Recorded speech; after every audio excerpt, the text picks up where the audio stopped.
May nag-submit sa akin ng kanta sa Sony. Ang problema ko, walang address, walang telephone number, Oo. pangalan lang niya. Oo. Sabi ko, saan ko hahanapin ito? Sino 'to? Nasa kaset, araw-araw tutugtog ko yun. Isang taon. Sabi ko, saan ko kaya makokontak 'to singer? Ang kasama ko niya no'n, Boy Abunda, hindi pa sikat si Boy Abunda no'n. Sino yung mga sumikat ng mga artist Galing doon. na galing do'n? Sarah Geronimo, Oo. Rachel Ango, Charis Mempenco, Oo. si Pagdating ng panahon. Pagdating ng panahon. Miss na kita. Oh, bakit lagi ka? Just an ordinary. Then they let me fall. nung lumabas na ako sa pelikula ni Eddie Garcia. Oo. Meron pa lumabas na ibang data dito. Tama na muna ito. Kapag hininpo mo kliyente ko, didimanda kita. Hindi kampanilya ata itong abogado ko. Hindi mo narinig, kumikilig. Ang talagang sumikat ako noon, sa Valiente. Gagawin ko ang lahat para manalo lamang sa eleksyon ito. Kahit na ibenta ko ang kaluluwa ko kay Taning. Gusto kong marinig ang kwento mo, Kakwentay. Gusto kong marinig ang payo mo, Kakwentay. Ayan mga Kakwentay, alam niyo naman na Sister Tato, halos lahat ng mga sikat ngayon sa industriya natin ay dumaan sa kanya. Nalaman ko na nag-artista ka. Kasi ako, ang course ko ng college, theater arts, drama, stage actor ako. So magaling ako sa drama. Ang drama, minimemorize yung mga linya. Mahaba linya, pero minimemorize. Buwan na memorization. Pag sa pelikula at saka sa TV, lalo na, nung lumabas na ako sa mga katulad ng pelikula ni Eddie Garcia. Pelikula. Anong pelikula ni Eddie Garcia? Yung mga Moises Arcangel. Sir, meron pa lumabas na ibang data dito. Tama na muna ito. Sir, paano nyo malalaman kung sino sa mga explosive experts ang suspect? Wala kayong lead o anumang information about him. Kung gusto nyo, dali nyo lang itong disket. At kung may computer kayo, madali kayong magkakaroon ng data at makakakuha kayo ng informasyon. At meron pa naman akong copy rito, sir. Thank you very much. 3 beses ako lumabas sa pelikula ni Eddie Garcia. At saka ako mapili ako sa role. Sabi ko, tatanggapin ko yung role basta isang araw lang ang shooting ko. Pero ang gusto ko, ka-eksena, yung bida. So binibigay naman sa akin yung ganun na maiksi lang na markado. Kasi ayoko yung tumagal ka sa taping o sa shooting na on call ka na hindi ka makaalis dahil hindi, baka bigla tayo mag-shooting yan, kailangan ka namin din sa Maynila. Kaya palagi iniisip ko, kailangan one day shooting lang. Ka-eksena ko yung bida. Abogado ang ako, tsaka mukha naman ako abogado kasi puti ang buhok ko. So eto ngayon, take 1. Naku, palpak ang dialogue. Cut! Sabi ni director. Take 2. Umabot lang kami yata, take 6 na yata. Nahiya na ako kay Eddie na mamaya, nakakaya ito. Si Eddie Garcia kasi take 1 lang yata. Napapaulit-ulit yung routine para lang mapapagod na yung artista. Para lang pagbigyan ako. Hanggang, sige, tanggapin na. Kahit naman di yan, idadab na lang namin yung boses mo. Nag-usap na kami ng fiskal. Areglado na kaso mo. Wala ka nang dapat ikabahala.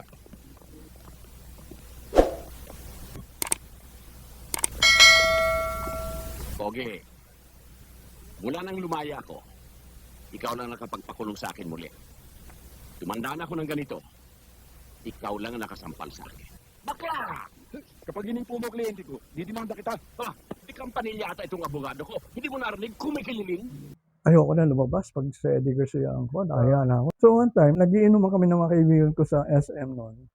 Biglang tumawag sa akin sa telepono, Pato, yung talent coordinator ni Eddie Garcia, bakit wala ka pa dito sa set? Oh, bakit? Ikaw na lang hinihintay namin, nandito na sila Eddie Garcia eh. Ikaw ang wala pa eh. Hindi ba sabi ko ayoko na nga lumabas dahil nahiya nga ako kay Eddie? Kasi hindi pwedeng hindi ka pumunta dito, ikaw na lang hinihintay. Hindi nakainom ako noon. Sabi ko, paano naman ito? Uwi ako sa bahay. Toothbrush ako para wala. Hindi maamoy. Hindi maamoy. Tapos bagong damit. Tapos punta sa set. Pagdating ko ron, eto na naman. palpak na naman yung mga linya. Kaya na ako kay Eddie. Sabi siguro ni Eddie, sino ba kumukuha dito sa gunggong niya? Bakit palagi? Ano eksena naman yun, yung pangalawa mo? Yung pangalawa, NBI director ako. Tao ko sa agent ko si... Si nagre-report sa akin si nagbibigay ako ng instruction sa kanya. Naka-necktie pa ako noon. Pakibalik ko nga. That's it. Anyway, so ganun ang buhay ko noon. Tapos ang talagang sumikat ako noon sa Valiente. Yung Valiente, telenovela yan. Mga kauna-unahang telenovela sa TV yan. Hindi pa sikat na telenovela noon. Pero during that time, yung Valiente, pag oras na ng Valiente, after It Bulagaya, ang role ko naman doon, mayor. Ako yung tumakbo mayor doon. Gagawin ko ang lahat para manalo lamang sa eleksyon ito. Kahit na ibenta ko ang kaluluwa ko kay Taning, manalo lamang ako. Matigil lamang yung mga kawalang yan, mga bragansang yan. Eto ngayon, sabi sa akin ng mga kasama ko, alam mo, Tato, after 1 month lang dito, hindi ka na makakalakad sa mall na hindi ka mapupunan ng mga tao. Sabi ko, totoo? After 1 month na nga. Punta ako ng Mega Mall ulit dahil gusto ko manood na sine. Nung pagka-park ko ng kotse ko sa parking lot, punta muna ako CR. Pagbalabas ko ng CR, sabi ko, bakit ang dami babae nakahilera sa CR ng lalaki? Yung pala, nakita nila ako papasok sa CR. Inabangan ako. Papasahin ng autograph. Totoo pala yung sinabi nila sa akin na Kasi sikat na sikat yung Valiente dati, di ba? sikat na sikat. Kung saan nga ako pumunta talaga, kahit na kumakain ako sa restaurant, talagang mapakuha picture Naging sa akin. star ka rin, no? Kaya alam ko kung paano maging star. Kung ano yung... Ito yung laman nito kung bakit mo natulat At saka kung laos ka na, talaga malalaos ka, hindi ka tatagal. Tapos nun, babaguhin mo na yung image mo, makaka-rebound ka. Kaya lahat ng mga natutunan ko sa industriya, sinulat ko dyan. dito. At binibigay ko as a seminar yan para matulungan ko paano ba talaga sumikat sa industriya ngayon. Kasi kahit na wala na radyo, TV, social media, basta ikaw, nasa sa iyo yung buhay. Nasa sa iyo yung pagkakataon na talagang may mangyayari kung gugustuhin mo. Kung maniniwala ka. At kung yung susundin mo yung mga principles at tinuro ko dyan. Balikan natin yung Center for Pop. Noong una, si Butch Albarracin, nung hindi pa sikat yung center, walang estudyante masyado yan. Kaya sa akin, paano ba mapapasikat itong Kongko? Sabi ko, yung estudyante mo dyan, pag nag-graduate yan, hindi pwedeng amateur ang dating. Kailangan, katapat mo dyan, yung mga superstar na. Kaya pag lumabas siya, kahit sa singing contest, ang dating na dapat, nagbigay ako ng yung tinatawag na Singers Total Performance Workshop. 3 areas yun. Una, acting workshop. Kasi, hindi pwedeng kakanta ka sa stage o sa TV na hindi mo na-express yung emosyon ng kanta. Kailangan i-arte mo yun, express mo yung lyrics ng kanta mo eh. Kung masaya ka o malungkot, kailangan nakikita nila. Hindi yung kumakanta ka na malungkot tapos smile ka yan. Hindi gano'n yan. Wala, fake yan. Pangalawa, dance. Hindi pwedeng nakatayo ka lang on stage. Marunong ka rin sumayaw. Kailangan all around ka. Pag mabilis yung kanta, marunong ka sumabay sa kanta, marunong ka sumayaw, marunong kang makikwan sa choreography. Hindi pwede yung nakatayo ka lang dyan at mumukha kanta nga. So, bigay ako ng ganyan. So, ang kinuha kong dance group, Whiplash. Tinuruan ng basic jazz dancing. Talaga yung kwan. Kaya ang mahal ng workshop na yun. Pero, pangatlo, speech. Kasi hindi pwedeng hindi ka nagsasalita. Hindi pwedeng sasabihin mo, kanta ka lang ng kanta. Pag may nangyari on stage, tumigil yung -1 mo. Anong gagawin mo? Katanga ka lang, maghihintay. Kailangan alam mo yung sasabihin mo. Wala kang prepared speech, pero ano yung tao? Alam mo kung paano mo. Aliwin yan. So, ready yung mind mo, hindi ka nagpanik. So, yung tatlo yun, hindi na naulit kasi mahal nga eh. Ang ginawa ni Butch, lahat ng tinuro ko doon, in-apply niya. Tinuro na lang niya pasundot-sundot. Kaya lahat ng dumaan sa kanya, sumikat. Sino yung mga sumikat ng mga artist na galing doon? Sarah Geronimo, Rachel Ango, Charis Mempenko, Oo. si ano na ngayon. Ang dami, yung mga misay ko. Kaya sabi ko, at least naano ko kay Butch. Kasi Oo. parang ang ginawa ko kay Butch, inaraw-araw ko siya eh. Yung parang kinoaching ko siya talaga. Ikaw ang naging mentor niya pala, eh, no? Oo, inano ko siya. Kasi gusto ko tulungan yung Oo. school niya eh. Hanggang napatay na nga siya eh. Kung buhay pa yan, baka Oo. kasosyo na ako doon sa school na yun. Yung school niya wala na ngayon din. Meron ba? Yung asawa na niya nagpamayad siya. Ewan ko kung sino na yung mga nagiging graduate sa nila. Pero as I've said, lahat ng dumaan sa kanila, pag lumabas sa TV, star ka agad. Si Sarah nga, hindi pa yan sikat, hindi pa nananalo. Sinay up na ninunoy doon sa bagong label niya. Ang laki problema ni Sarah noon. Kasi nag-sign siya. Ito, siguro, ngayon po lang isi-share to sa social media. Kasi wala pa akong binibigyan talk na ganito na naikwento ko yung tunay na nangyari dyan. So, nung nanalo si Sarah, She is from Santa Cruz, Manila to sing To Love You More. Please welcome Sarah Asher Geronimo.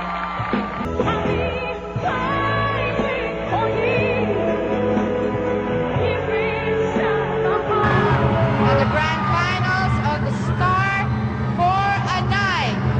The Star for a Night is Sarah Geronimo champion! nakasign up siya kay Nonoy.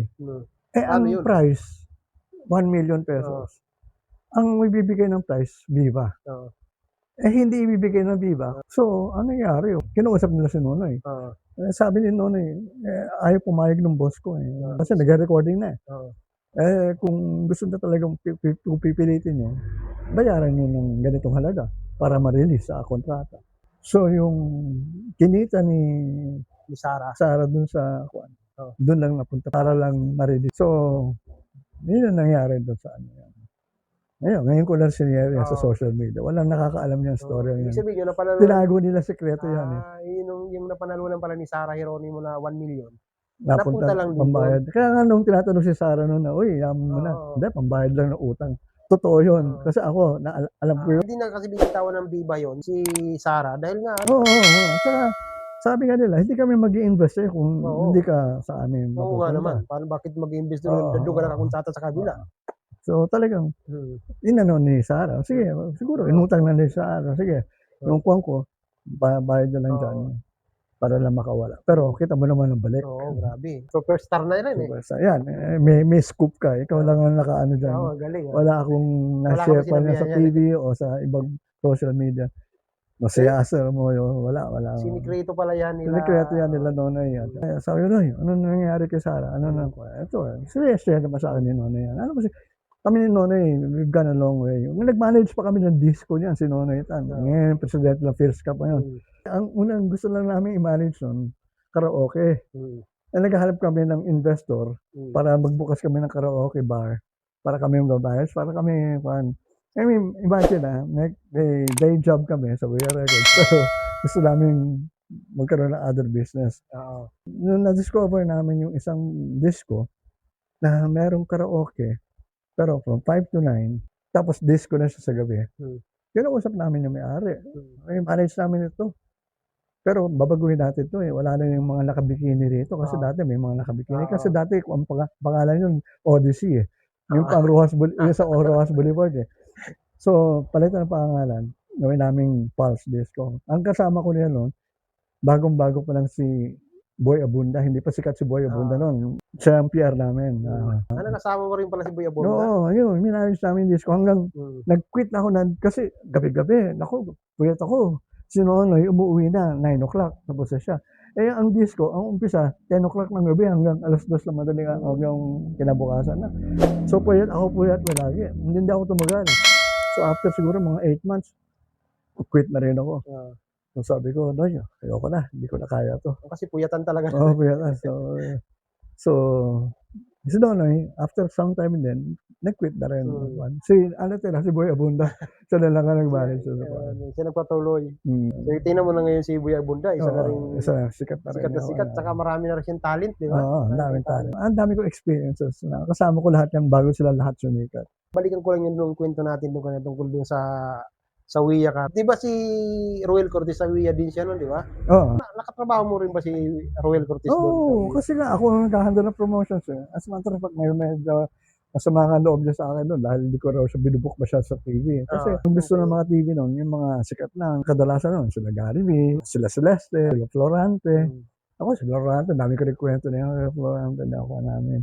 Ang dami kong mga priorities noon. So, siya talaga, hindi siya priority. Pero dumating yung time na may kinumpos siyang kanta Oo. na kasi folk singer siya talaga eh. Meron siyang kanta, ang title niya, Napakasakit Kuya Eddie. Eh, kaibigan ko si Eddie Lard eh. Oo. Actually, nag-co-host din ako sa student canteen noon eh.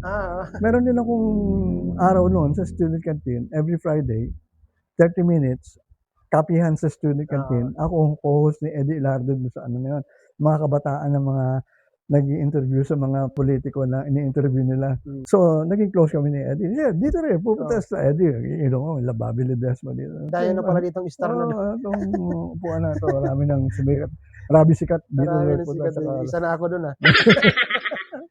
Ngayon, binigay ko kay Eddie. No, pinasikat ano. Kasi yun. pangalan niya rin yun. Oo, sumikat. Bakit kaya napakasigit Kuya Eddie yung naisipan niyang gawing kanta? No? Kasi ang format ng radio program ni Eddie, yung kahapon lamang, ang mga letter sender doon, puro problematic. Kaya ang nagiging ko nun, napakasakit Kuya Eddie. Yung mga tema doon. Doon siya nagkaroon ng idea. Oo, doon siya nagkaroon ng idea. So, ginawa niya na kanta.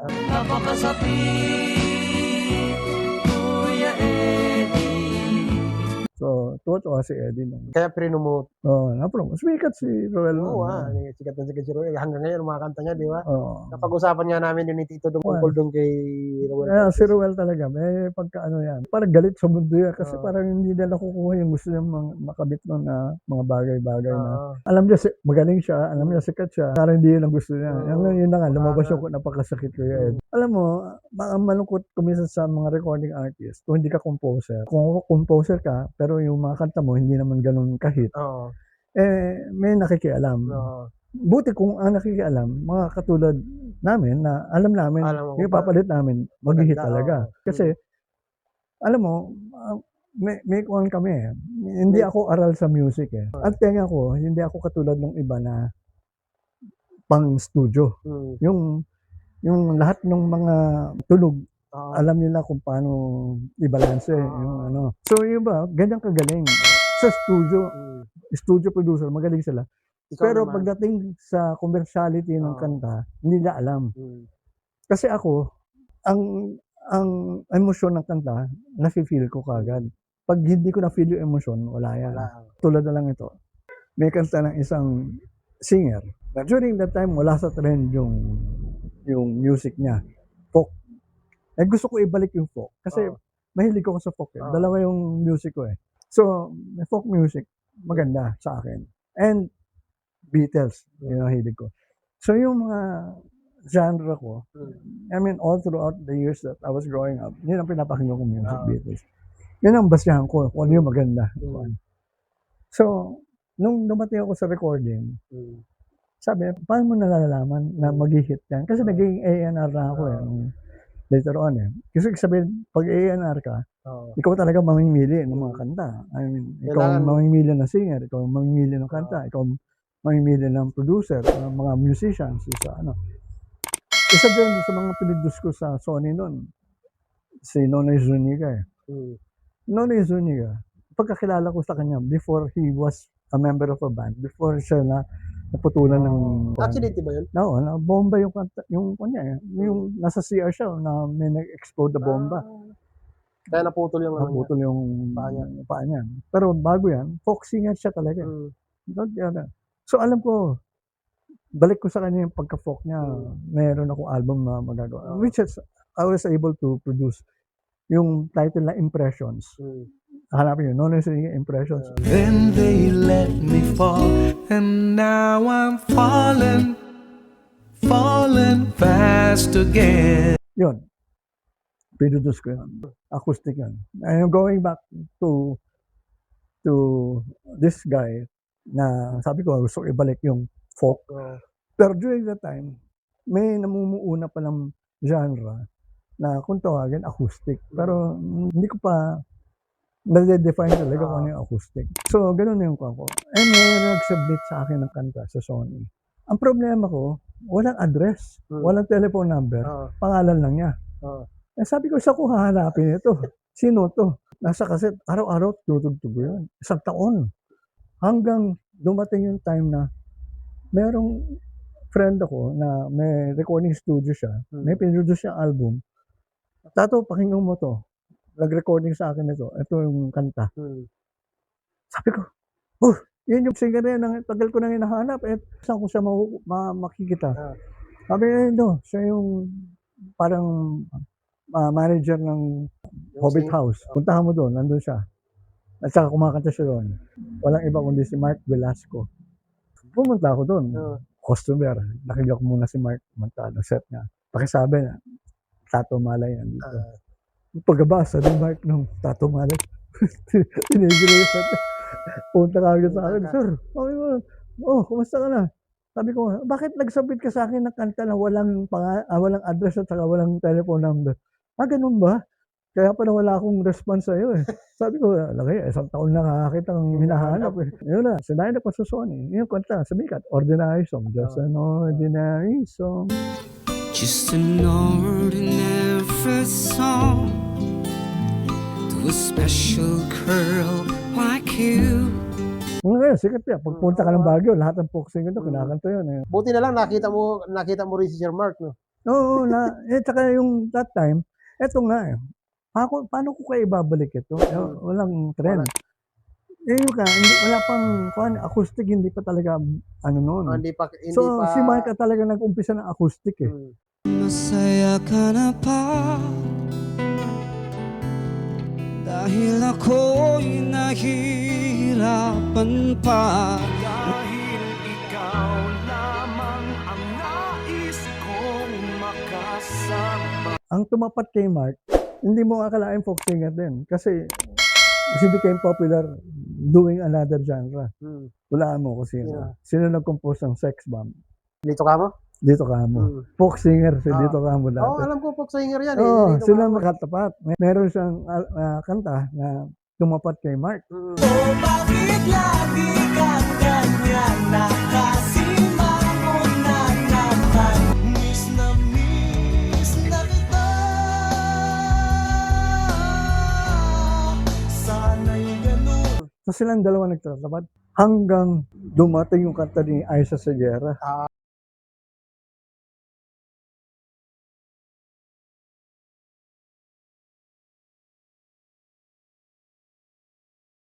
Binura kami lahat. Nawala yung mga folk singer. Nawala.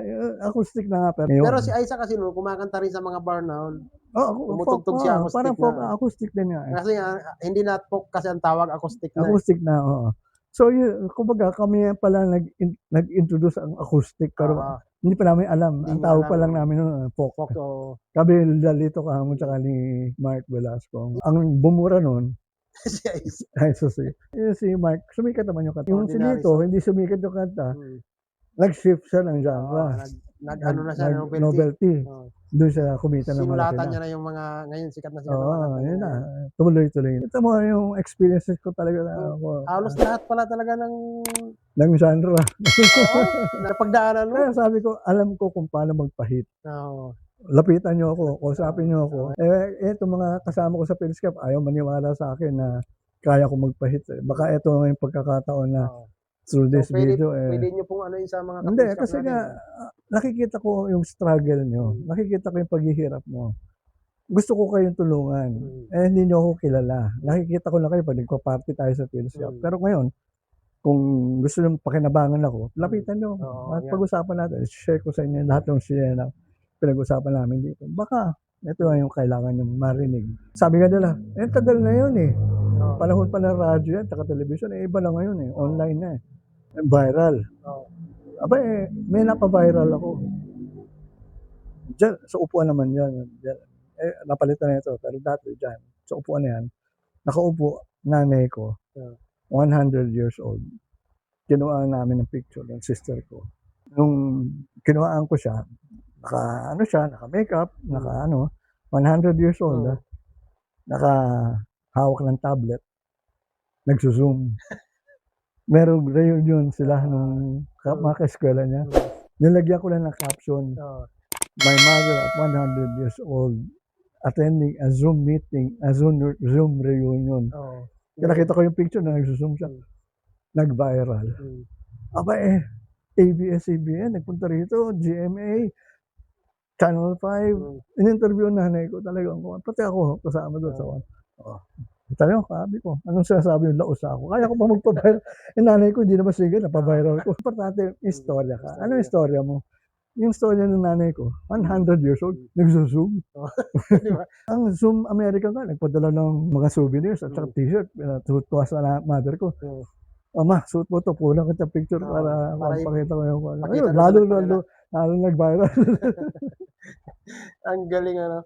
Kasi nga, social media yan. Hindi pagkanapakan mo kung ano yung storya mo. Akala nila, laos na ako. Hindi ako nalalaos dahil I am keeping abreast as to what's going on.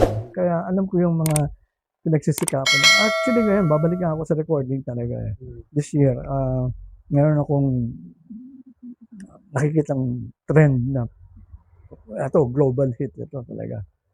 I'm sure. Sama mo ako dyan ha. Actually, ang dami ko na kinausap dito, ayaw maniwala nila eh. Pero ngayon may kinausap na ako na mga tao na this July. So paano po kayo ano nila nito, makukontak dito sa ano Of mo? course, nasa Facebook ako, Tato Malay, nasa YouTube ako. Di ba mayroon kayong mga meeting kapihan kayo dito? Kamalian Cafe Session kaya tulad this Friday, ginagawa ko sa Seattle's Best Coffee sa Glorieta 3, ground floor, tabi ng Hard Rock Cafe sa Makati City. Imbitahan niyo po sila Alas para 3. Maganda, pumunta lang kayo ron. doon kayo lagi. Doon ako palagi ngayon.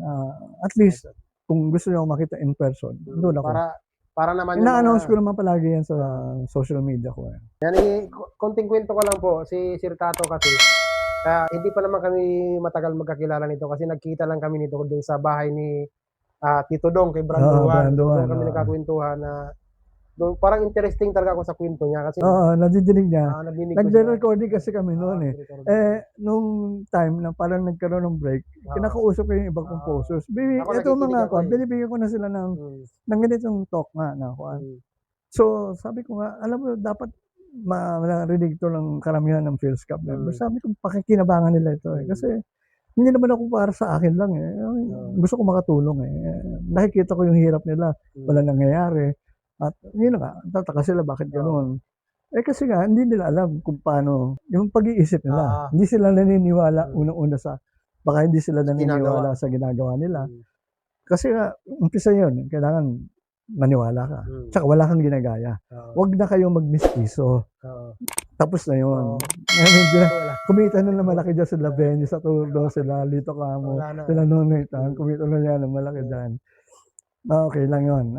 Wala masama doon. Kasi gawain naman natin talaga lahat yan ginagaya natin kung anong hit ng America noon, yun ang sasabayan lang natin. So, basically, pero ngayon, originality, uniqueness ang importante. Yun yung pa yun talagang pinaglalaban ko rin sa sarili. Yan. Kung meron kayong ganun, paglaban nyo. Kaya kasi po madalas akong sumali ako sa mga pa-contest sa TV. Lagi kong linilis yung sarili ko dun sa mga nakita kita nun sa nililis ko talaga Pilipinas Got Di na ako Talent. napapansin Sabi ko, ito tao to sisikat to. Iniiba ko talaga yung ano ko. Kasi halos pare-parehas na lang sila. Nakikita ko, sabi, gusto ko kakaiba ako Gusto ko iba ako Basta ang buo yung pag-participate mo, kumpiyansa mo, ikaw ang panalo. Wala, kahit matalo ka, okay lang, tanggap mo yun. Basta at least experience. Ganun din ako Yung iba kasi natatakot pag natalo. Walang talo dyan. Experience mo yun Ang dami natin talagang pwedeng i-share dyan, tungkol dyan. I mean, I really give seminars. Kompleto yan. Isang araw yan From morning till afternoon or early evening. Kasi hindi pwedeng madaliin Kasi kailangan maintindihan nila yung principles. 7 principles yan Yung tinuturo ko Kaya, yan, na-compile ko yan lahat through my experiences with the stars that I had helped become stars now. Yung mga hinahangaan, yung mga superstars yan. Nakilala ko lahat yan. Wala pa sila noon. Paano sila naging ganun? pinag-aralan ko rin yung mga buhay nila. Ano yung ginawa nila. Anong oras po kayo nag-start ng ano doon? Well, 3 o'clock ako pag Friday. Ayan ang kasunod kong 3 p.m. Glorieta, Seattle's Best Coffee, tabi ng Glorieta 3, tabi ng Hard Rock Cafe. Basta katabi ng Hard Rock Cafe. Hindi ka mawawala So, doon. doon, sa mga gustong sumikat, gustong matuto, Oo. punta po kayo dyan Oo, sa tanong lang Glorieta. tayo ng kwan. Hanapin Wala. niyo po si Libre Sir lang Tato yan. Malay. Ngayon, kung seminar din gusto nyo, may charge na. Pero kung sa PhilSCAP po ibibigay yan, pwede kong bigay libre yan. Kung may mag-organize. Kaya so, inaalok ko nga yan kung kani-kanino na, walang nakikinig sa akin. Hindi raw nila kailangan Kaya mo, yung isasuggest natin sa PhilSCAP yan. opo, dahil magaling na raw silang magturo. Di, sige, turuan nyo. Kung sisikat lahat yan. Hanggang ngayon, parang nakikita ko, wala masyado sumisikat. Isasuggest natin sa PhilSCAP yan. Ako, Open tayo ng may seminar. track record na ako, in a way. Kahit pa paano, nadinig niyo yung kwento ko. So, nandun, pulot-pulutin na yun. Sana magkaroon ng seminar yung PhilSCAP na kayo ang Actually, simple lang naman ang music. 8 lang ang chords yan eh. Kaya talaga sasabihin mo, halos may ginaya ka. Pero, huwag mo na isipin na gagaya ka. Isipin mo, bago itong gagawin mo. At saka, huwag kayong matakot na sabihin na, pangit naman yan, o hindi maganda. As a matter of fact, yun na, clue ko yan eh. Pag hindi gusto ng mga tao, yun na mas binibigyan ko ng pagkakataon kasi, at least, hindi ordinaryo. Kasi kung ordinaryo lang yan, ang ganda yan, tama, gusto ko yan. So, ordinaryo ka lang. Hindi ka pwedeng maging hit o maging star kung may kapareho ka. Ito pa isa ito karamihan sa atin. Yung mga akala natin dahil sikat sila as artista, pwede na sila maging singer. Hindi pwede. Baligtad. Kung ikaw ay nagsimula bilang singer at nag-artista, mas pwede ka pang maging big star as a movie actor or actress. Parang si Nora Honor, singer muna. Sharon Cuneta, singer muna. Yan, mga yan. Pero baligtarin mo, katulad ni Piolo Pascual. Magaling si Piolo kumanta. Magaling, talagang ganda boses niya. Pero hindi siya naging successful as a singer. Artista lang talaga siya. Si Jano Gibbs, artista yung kanya. Ang galing din ang boses si Jano Gibbs. Pero, kaya nga, kung kayo, huwag ka muna mag-artista. Mag-singer ka muna. Pag na-establish ka na ng singer, pag na-sikat ka na as a singer, doon ka na mag-artista. Susunod naman kasi yun eh. Kaya mo si Boboy Garobillo, sumikat na yung Apo, doon siya nag-artista. Di ba? Ngayon, meron siyang role sa mga Encantadia. Isang tatay, lolo. Pero yung gusto mo sumikat as a singer, ay nako, baligtad. Yan ang ginagawa ng GMA, ng karamihan ng ABS. Yung pinipilit nila yung mga artista nila, pakantahin. Wala, sayang lang oras yun. Sayang, kawawa naman yung mga deserving na maging singer talaga. At saka yung pinipilit yung pasikat, hindi sisikat yan. Kasi ang paniniwala ng mga tao, pag artista ka, hindi ka magaling na singer. Artista ka na talaga. Magaling ka artista, pero hindi ka magaling na singer. Kasi kita mo yung karamihan ng artista, hindi naman talaga magaling na singer. Pero kung magaling kang singer, at magaling ka artista. Si Sarah Geronimo. Sarah Geronimo. Nag-singer muna, nag-artista. Tignan mo ngayon. Ngayon, hit pareho. Huwag nyo mabaligtad rin. Ang ginagawa kasi nitong mga GMA at ABS, baligtad eh. Hindi pilit nila. Kukuha ng gwapot maganda. Kahit na sikat yan, hindi mo pasikat as a singer yan. Wala maniniwala eh. Makakakanta nga, pero hindi lilipad. Hindi sisikat. Tama. Medyo magkakaroon ng benta konti, pero as yung sasabihin mo long term, wala. Wala. Tama nga, kasi marami silang ginawang ganyan eh. Ngayon, daming ginagawa. Noong pa, ganyan ang ginagawa nila. Pero nung napag-aralan ko yan, mali. Ang daming dumaan dyan na singer muna. Singer muna. Pero nag-artista. Kahit ako, wala rin ako natatandaan na artista muna na naging singer. Oo, nandun siya. Nakakanta, pero hindi yung pumutok yung kanta. Doon, balik pa rin siya sa pag-artista. Artista pa rin. Wala. Diba? Kaya nga, huwag na nun yung sayangin yung panahon na, o yung pera pati na pagpo-promote nyo ng isang artista na ginagawa nyo singer. Walang mangyayari dyan. Marami namang nag-a-apply na gusto maging singer eh.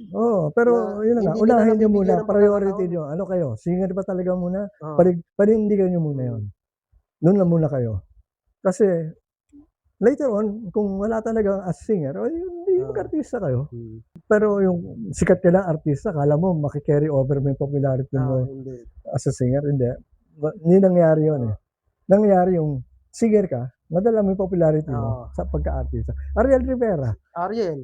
Singer singer din. din muna yan. Si Bago, Regine Velasquez. Regine Velasquez, Oh, di ba? artist, singer Oh, muna bago Si nag-artista. Ogie, di ba? Singer din ba si Ogie nang umpisa? O Si Ogie singer na talaga. nang umpisa, di ba? Oo. Singer nang Singer umpisa. Ogie talaga yan. Tapos nag-artista. Oo.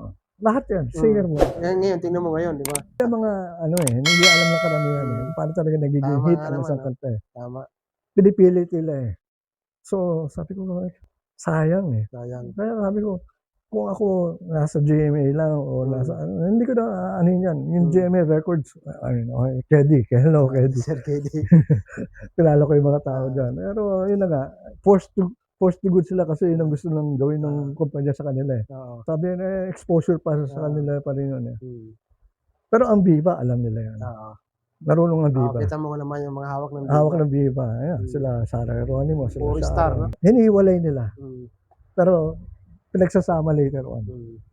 Nandyan. Kanta muna. Kanta muna. Paputukin ka muna. Andrew E. Hmm. Rap muna yan. Oo. Ngayon, pareho, nakikinabang siya. Diba? Ayan, dami nating mga Yan ganyang po yung kwento. mga naipapayo ni Sir Tato Malay sa ating mga ka-Queen Pie. Ang ating programa ay talagang nagpapasalamat. Pinagbigyan po tayo Kwentay. mga kakwentuhan ko dito sa ating programa. Alam mo, ako ang nagpapasalamat It's a honor po. na ako pinagbigyan mo na bigyan mo ako ng pagkakataon na i-share ito. Kasi noong ko pa gusto i-share ito eh. Walang nakikinig sa akin. Ayaw nila akong ano. Ayun na. Eh, Isa nga po siguro yun na- ikaw yung magiging channel ko to reach po. out to them. Salamat po. Maraming salamat po. Oo, kasi ang dami ko nang Pag-uunawa. alam na hindi ko maibahagi. Mm. Kung yun nga, nahuhuli ko kayo Mm. sa pagkakataon na yun. Kaya biglang nagbibigay na ako ng ganong talk. Oo. Nasabi ko, sayang, nandiyan na kayo eh. Kaya puntahan lang ninyo si Kwenpai. Queen Pie. Bakit mahaba Kwenpai ang Hindi, ano pangalan yun? ng Kaya program? yung Queen Pie. Podcast mo? Kasi ang napakaganda niyan. Kasi Kwento? payo mo. Ah, Kwento payo. mo. Tama. So, Yung ginagawa ko ikaw payo. magkikwento, ikaw rin magpapayo. Kwento mo, payo mo. Payo. Queen Pie. Eksakto. Mm. Payo na nga. Siya yung nagkwento. So, hindi pa ako laos. Hindi Huwag pa niyo siya akong laos. ituring laos dahil marami pa akong pwedeng i-share na, sa industriya na natin. talagang makakatulong. Ngayon, kung ginawa na ninyo yung sinashare ko at hindi pa rin, doon niyo sabihin na wala, talagang mali. Laos na talaga status. Sa tao ng problema. Hindi. Hindi sa- Sabihin, baka nga, pero kung subukan niyo muna. Oo, try mo Yun ang muna. aking dare lang. Subukan niyo muna, yung challenge. Bakit hindi? Kasi kung subukan niyo at gumanda ang takbo ng career niyo. O, pwede niyo siyang balikan si Hindi, Teacher Tato. ako Magpasalamat. hindi ako nag-aano ng utang na loob. Basta matter of fact, yung mga Mm. natulungan kong in the past, hindi ko sila sinisingil, whatever. I'm happy for their success. Pero may kalungkutan din. Kuminsan kasi nakita ko kung paano sila bumagsak at hindi nila nakaahon. Oo. Sabi ko, sayang kung nakausap ko uli sila, baka pwede ko pa rin sila mabigyan ng O, payo na. baka hindi pa huli ang lahat eh. Pag Ayun na nga, napanood tayo, pag ayun, napanood ka, napanood ka, ay di yun na nga eh. yung balikan kanila, Oo, yung mga bakit dati mong hindi? Oo. nakakasama. So, i-shout out niyo po lahat ng mga Oo. nakasama niyo. So, lahat ng mga naniniwala, nandito pa rin ako. Lahat nung hindi, no problem. Kanya-kanilang naman yan eh. Kaya lang, ang tanong dyan is, tulungan tayo. Hindi naman ako nagpapayaman sa ginagawa ko. Ako binibigay ko nga ako minsan libre ito. Ito ito mabili ko libro. Ito, binigyan ako ng Sir Tato ng libro, libre sa akin. Collector's item na kasi wala na sa Wala nang tindahan. ano to, Nabigay ko na ng account lahat ng karamihan ng mga kinakwento ko. Nandiyan, may mga picture pa yan. Oo, may picture talaga, may katibayan. Para may katibayan na totoong nangyari. Ayan, sila Chris Aquino, Gretchen Barreto, kasama Oo ko nga, dyan. Bago pa sila sumikat yan. At si Lea Salonga. Si Lea Salonga nun, nung bago pa siya sumikat na sa Miss Saigon, dinala sa amin yan sa Waya Records yun eh. Si Mrs. Salonga, si Ligaya, at si Mrs. Yung nanay Ligaya, nanay niya, pasama sa akin minsan sa isang TV channel, sa ABS-CBN. Pero Channel 4 pa noon yun eh, government station pa. Kasi interviewin sila doon. Dumating kami maaga, so sinaset up pa lang yung studio. Alam mo, naupo kami sa isang stage, round stage. Umupo sila, mother niya, ako, kapatid niya, si Gerard. Nandun. Alam mo, wala kaming kamalay-malay. Bigla na lang may bumagsak na ilaw sa taas. Bumagsak sa amin. Buti hindi kayo tamaan. Iniisip ko, ang lapit namin. Either si Lea Talman, nanay niya, ako. baka seriously na-injure kami o Oo. baka may namatay. Oo. Whatever. Pero talagang tumama lang sa gitna namin, tumalbog at walang nangyari. Swerte, Tapos no? sabi ko, experience ko with Leia. Kaya hindi ako makalimutan ni Leia. At talagang thank you. Ako ay malaking utang na loob ko dito at binigyan ako ng pagkakataon na ma-share itong mga sinishare ko na ayoko ibaon ito sa limot. Kasi baka mamaya dumating na nga yung panahon na malimutan ko na lahat itong Yung ulyanin ka na. huwag naman sana. Pero yun na nga, gusto ko pa rin i-share sa inyo. Kaya ito yung Kahit pagkakataon. pa paano. Dito, Lapitan nyo ako. dito sa Queen Pai, Either sa, Quenpai, tapos sa Phil's Cup.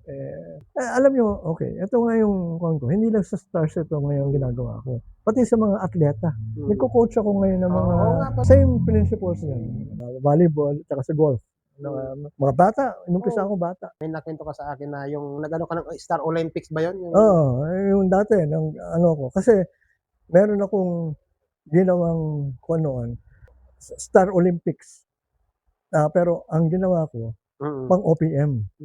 Sila sino? Olympics ng mga Pilipino mga awit. Oo. OPM pa rin, pero Oo. Olympics ng mga Pilipino mga Oo, awit. ano, So, ginamit ko yung organization ng OPM headed by si Mitch Valdez. Sabi ko, Mitch, etong aking kwan meron akong sponsor na pwede natin gawa ng parang Star Olympics. Star Pero ang gusto ko, yung mga OPM. OPM lang. So, nabuo. Nagkaroon kami ng mga basketball games, All-Stars, pero mga OPM. Sila Ogie, sila Martin Rivera, sila Gary Valenciano, nag-participate sila, Apo Hiking, mga big stars. Yung mga categories ko, may swimming pa kami, may basketball, may volleyball, lahat ng mga sports. Lahat na. Nandun na. Nandun. So, tinelevise yan. Ang problema ko doon, nagpunta ako ng Amerika. Pagbalik ko, sinulot ako nung isang kapartner ko. Akala niya, pag tinanggal yung sponsors ko, kukuha siya ng bagong sponsors, tsaka kikita. Kasi malaking event yun eh. Long distance nung mga kaibigan ko. Tato, bumalik ka rito, bukas sinulot ka na. Pagbalik ko, sinulot lang ako. Wala nang yung sponsors ko. Yung on the game itself, natuloy yung games, pero walang sponsor. Kasi wala pa nang nakuhang sponsor itong Nagsulot sa'yo. sumunod sa akin. Wala nangyari tuloy. Pero yun na nga, nagawa ko yung event na yun. Ha? Kasi Nagawa ka ng nakikita isang- ko nga itong Phil's Cup, ginagawa nyo parang sports fest kayo. Sabi ko, mas malaki pa yung nagawa ko na dyan noon. OPM talaga yung nagamit ko pang mga Oo nga participants. pala, nagawa na rin sa Phil's Cup. Pero anyway, pwede naman gawin yung Phil's Cup yan. Bakit hindi? Pwede yan. And dami na rin sikat dyan eh. Oo, nandun ako. Doon ka. Ikaw ang isang haligi ngayon. No? So, Liging inaanay. kasi sila noon matanda na yan. Kailangan ng mga bata. So, very close ako sa mga yan. Pero again, as I've said, hindi nila natulungan yung aking pakay na i-share yung wag ko. Kasi para sa ang mga members kasi ng Phil's Cup, may kanya-kanya rin story yan. So, kung paano sila naging successful. So, etong ngayon, as I've said, karamihan ng nangyari noong panahon ko, singer, composer, sa akin dumaan lahat yung, kumbaga nakasalalay lahat sa kamay ko yung kasikatan. Pag napanood nyo itong mga Queen Pai, yung mga pasikat ni Sir Tato, so sana naman maalala nyo siya. Hindi ko naman sasabihin na ako lang ang nagpasikat. Of course, record company yan. Marami kami dyan. Pero as I've said, ako ang center. Kasi pag hindi ko napasikat, ako ang ikaw ang unang tatanggalin. Ako ang unang ipa-fire. Ako ang unang pagagalitan. Ako ang unang Kaya nakasalalay sisisihin. talaga sa'yo. Dahil ako may toka. Responsibilidad ko yun eh. Responsibilidad mo sila. Yung iba, nag-aabag na lang. Yung sales, kung ano yung ginawa ko, pag-promote sa marketing, doon sila nakaantabay. Nakaabag lang sila doon. Doon sila makakinabang. Ikaw yung ginagapang mo Oo, yung... ako yung kinukulit nila. Tato, ano na, bakit wala pang airplay masyado yung si ganito? Ang saya akong gagawa pa na yan. So, sa akin, nakasalalay. Sayang wala nang ganun ngayon, no? Wala na nga ngayon. Wala na rin binibenta ngayon. Kaya nga, sarili mo ngayon ang binibenta. Ikaw ngayon ang kailangan kong tutukan. Yung prinsipyo, o mga principles na tinuturo ko, ayusin niyo yung kabalayan niyo, kayo na yung magiging star. Maglalabas si Sir Tato nito ng bagong... Meron ako available ngayon. Kaya lang PDF pa, hindi pa in book form. Pero later on, siguro by July. Tapos pwede nyo i-orderin na lang sa online. Online, pwede na. Nagpapasalamat So, ako dito dahil nagkaroon ako nito ng original na copy. Document ko lahat yung buhay ko rin. Alam mo yan, ito, nung nasa bookstores, so naka-display yan. Ang isang bumili nito, tatay ni Noy Volante. Hindi pa sikat si Noy Volante noon. Nung binili na to, nakita niya may telepono rito, tinawagan niya ako. Tato, gusto ko i-manage mo si Noy, yung anak ko. Pumunta ako doon sa bahay. Niligyan ko ng kuan. Si Noy, may sarili din siyang diskarte sa ako niya. Okay lang. Ayan, sikat na sikat na rin eh. Pero, yun na, kahit pa paano siguro, may senior ko ako sa kanya na napulot din niya. Anyway, Kaya napakaswerte ko, baka dito rin ako lumipad. lahat naman kayo, wala naman pupuntahan doon. Except, Lilipad na lang yun. panahon lang yan. At saka, tiyaga lang. Huwag kayong give up. Yun lang importante. Huwag kayong give up. Yan. Sir Tato, maraming salamat po. Maraming salamat din. Uli. Thank you po. Thank you. And more power to Kwen Pai.